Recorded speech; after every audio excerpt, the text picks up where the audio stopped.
ഇന്ന് സൺഡേ ആണ് കേട്ടോ. അപ്പോൾ ഞങ്ങൾ പള്ളിയിൽ പോയിട്ട് വരുവാണേ. ഞാൻ അടുത്ത ഉച്ചയ്ക്കത്തേന് ഒരു ചാറ് കറി വേണം. അത് ഞാൻ പെട്ടെന്ന് ഉണ്ടാക്കാവുന്ന എന്താണെന്ന് ഓർത്തപ്പോഴത്തേനും തക്കാളി ഇരിപ്പുണ്ട്. അതുകൊണ്ടൊരു ചാറ് വെക്കാമെന്ന് വിചാരിച്ചു. അപ്പോൾ ഉള്ളിയും പിന്നെ പച്ചമുളകും നമ്മളിങ്ങനെ വഴറ്റിയിട്ടുണ്ട്. അതിനകത്തേക്ക് തക്കാളി അരിഞ്ഞതും ചേർത്തു, പിന്നെ ഉപ്പും കൂടെ ചേർത്തിട്ടുണ്ട്. ഇനി ഇത് നമുക്ക് മൂടി വെച്ച് അതൊന്ന് വെന്ത് വരുന്നത് വരെ വെയിറ്റ് ചെയ്യാം. ഇപ്പോൾ ഇത് നന്നായിട്ട് ഒരുവിധം നന്നായിട്ട് വെന്തിട്ടുണ്ട്. കുറച്ചുകൂടെ ഒന്ന് വേവാനുണ്ട്. അപ്പോൾ അതിനുവേണ്ടി കുറച്ച് സമയം കൊണ്ട് നമ്മളത് മൂടി വെച്ച് വേവിക്കുകയാണ്. അപ്പോൾ അതിനകത്തേക്ക് അരയ്ക്കുന്നതിന് വേണ്ടി കുറച്ച് തേങ്ങയും പിന്നെ അതിനകത്ത് നമ്മൾ ചേർക്കുന്നത് മഞ്ഞൾപ്പൊടിയും കുറച്ച് മുളക് പൊടിയും വളരെ കുറച്ച് ജീരകവും കൂടെ ചേർത്തിട്ടുണ്ട്. എനിക്കിതിനകത്ത് ജീരകത്തിൻ്റെ ടേസ്റ്റ് ഒത്തിരി ഇഷ്ടമല്ല, അതുകൊണ്ടാണ് കുറച്ച് ചേർത്തത്. അപ്പോൾ ഇത് നമ്മുടെ തക്കാളിയൊക്കെ വെന്ത് വന്നിട്ടുണ്ട്. അതിനകത്തേക്ക് അരപ്പോടെ ചേർത്തിട്ടുണ്ട്. ഇനി കുറച്ച് വെള്ളം കൂടെ ചേർത്ത് നമുക്കിതൊന്ന് ലൂസാക്കാം. അപ്പോൾ ഇതെല്ലാം ലൂസായി വന്നിട്ടുണ്ട്. ഇനി അത് ഒന്ന് ചെറുതായിട്ടൊന്ന് ചൂടാകുന്നവരെ ഒന്ന് വെയിറ്റ് ചെയ്യുക. അത് കഴിയുമ്പോഴത്തേനും അത് ഓഫ് ചെയ്യാം. ഇനി ഇതിനകത്തേക്ക് കുറച്ച് കടുക് പൊട്ടിക്കണം. അതിനുവേണ്ടി കുറച്ച് ഓയിൽ ഒഴിച്ചിട്ടുണ്ട്. കടുക് പൊട്ടി വരുമ്പോൾ അതിനകത്തേക്ക് ചെറിയ ഉള്ളിയും അത് മൂത്ത് വന്നു കഴിയുമ്പോഴത്തേനും പിന്നെ കുറച്ച് കറിവേപ്പിലയും കൂടെ ചേർത്ത് നമ്മൾ ചേർത്താൽ മതി. പെട്ടെന്ന് ഉണ്ടാക്കാവുന്ന ഒരു കറിയാണ്. പിന്നെ ഈ മഷ്റൂം കണ്ടോ, ഷിമോജി മഷ്റൂം എന്നാണ് ഇതിൻ്റെ പേര്. ഇതിവിടെ ആദ്യമായിട്ട് വാങ്ങിക്കുന്നതാണ് കേട്ടോ. കടയിൽ ചെന്നപ്പോൾ കണ്ടപ്പോൾ വാങ്ങിച്ചാണ്.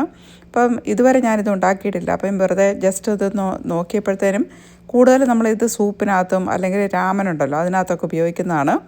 അപ്പം പണ്ട് നാട്ടിലൊക്കെ വെച്ച് ഞാനിങ്ങനത്തെ നമ്മുടെ അരിക്കൂണെന്നും പറഞ്ഞ് നമ്മുടെ കയ്യാലയൊക്കെ ഇല്ല അതെല്ലാം ഉണ്ടാകുന്നത് ഞാൻ കണ്ടിട്ടുണ്ട്.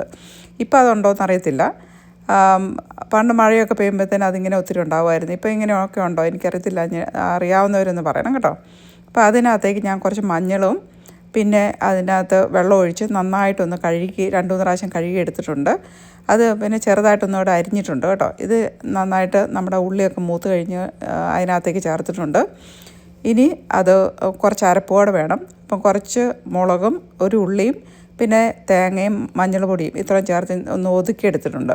അപ്പം നമ്മുടെ മഷ്റൂം ഒന്ന് ചെറുതായിട്ടൊന്ന് വെന്ത് വന്നിട്ടുണ്ട്. അതിനകത്തേക്ക് നമ്മൾ ഇതുകൂടെ ചേർത്തിട്ട് ഒന്നുകൂടെ ഒന്ന് മൂടി വെച്ച് വേവിക്കുന്നുണ്ട്. അപ്പം പിന്നെ കുറച്ച് കറിവേപ്പിലയും കൂടെ ഇട്ടു. ഈ സമയമായപ്പോൾ ഇതെല്ലാം വെന്ത് നമ്മുടെ അതിനകത്ത് വെള്ളമൊക്കെ പറ്റിയിട്ടുണ്ട്. അപ്പോൾ നമ്മുടെ മഷ്റൂം റെഡി ആയിട്ടുണ്ട്. ഇനി നമുക്ക് ചോറെടുക്കാം. ചോറിനകത്തേക്ക് നമ്മൾ കുറച്ച് തക്കാളി ചാറുണ്ടല്ലോ അതുകൂടെ ഒഴിച്ചിട്ടുണ്ട്.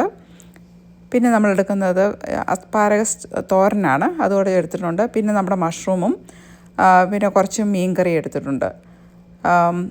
മീൻ വറുത്തതിൻ്റെ ഒരു കഷ്ണവും പിന്നെ മുട്ട രാവിലെ ഞാൻ കഴിക്കാനുണ്ടാക്കി, പക്ഷേ കഴിക്കാൻ സമയം കിട്ടിയില്ല. അതുകൊണ്ട് അത് റോസ്റ്റ് ചെയ്തിട്ടുണ്ട്. അതിൻ്റെ വീഡിയോ ഓൾറെഡി ഞാൻ ഇട്ടിട്ടുണ്ട്, നോക്കിയാൽ മതി കേട്ടോ. അപ്പോൾ ഇതെല്ലാം കൂടെ കൂട്ടി കഴിക്കാം. ഈ മഷ്റൂം അത്ര ഭയങ്കര നമ്മുടെ സാധാരണ മഷ്റൂമിൻ്റെ ടേസ്റ്റ് അല്ല, വേറൊരു ടേസ്റ്റാണ്.